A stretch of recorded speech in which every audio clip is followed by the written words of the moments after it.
Hi, this is Brian Lund reporting from Haines City in Central Florida, and here's your backyard news in 5 minutes. In the backyard of our world, on January 27th, the world celebrated the birthday of a famous music composer. Once upon a time, when men wore powdered wigs, a boy was born in the beautiful town of Salzburg. The little boy's name was Johannes Chrysostomus Wolfgangus Theophilus Amadeus Mozart. Can you imagine writing that on the top of your paper at school? He was known as Wolfgang Amadeus Mozart. Mozart was a leading Austrian composer of the late 18th century. He created over 600 musical works, including a minuet which you're listening to right now. Happy birthday, Mozart. In the backyard of our country, one of our February holidays is President's Day. Every year, the third Monday of February is set aside by the federal government to honor our presidents. There is no school on this third Monday for students all across the country. Almost everyone gets some time off as the nation celebrates President's Day. The holiday honors two of our greatest presidents, George Washington and Abraham Lincoln.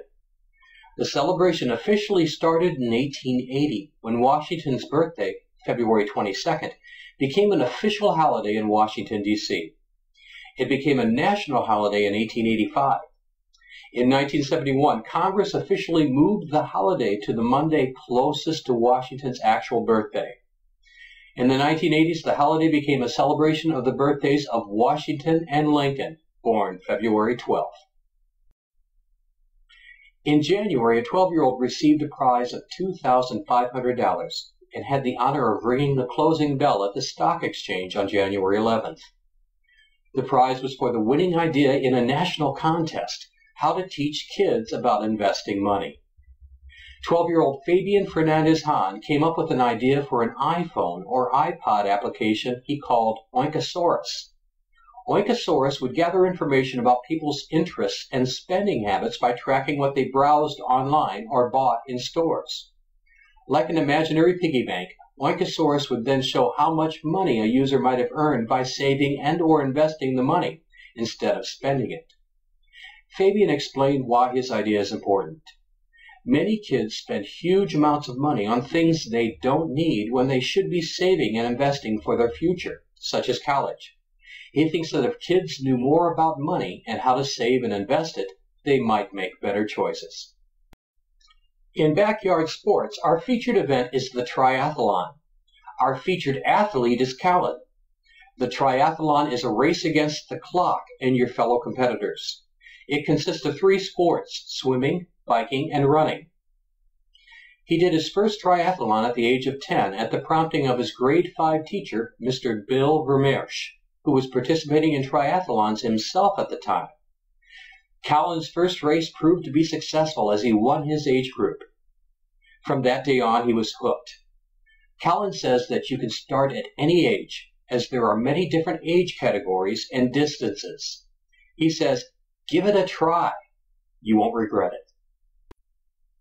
Now we move to backyard reading.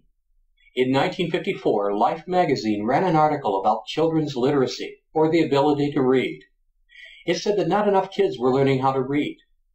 William Spalding, a director at the book publishing company, had an idea. Spalding gave a man named Theodore Geisel a list of nearly 350 vocabulary words for 6- and 7-year-olds, and asked him to use about 220 of them to write an interesting book for beginning readers. Geisel thought that the project would take him about a week to finish. Instead, it took him a year and a half. In the end, he produced a masterpiece that has lasted generations. It is one of the best-selling children's books of all time. Theodore Geisel's pen name was Dr. Seuss.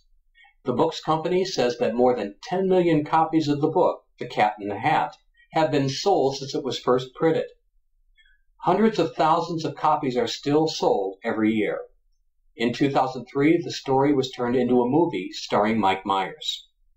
Dr. Seuss died in 1991, but his stories continue to delight young readers all over the world. Finally, in our own Central Florida backyard, children of a Lakeland mother who fell ill do odd jobs to help the family. Since Donna Brimmer has become too sick to work, her children have come to their mother's aid, working odd jobs and giving up some of their older clothes and playthings for a garage sale. They've washed cars, raked yards, pulled weeds, and walked pets. They've raised more than $200 to date. Brimmer said, "I have some really wonderful kids. They have their moments," she said with a laugh, "but they're good." Now, those are some kids who make a difference. And that's the Backyard News for this week. For Backyard News, I'm Brian Lunt. Tune in next week for more stories from our backyard.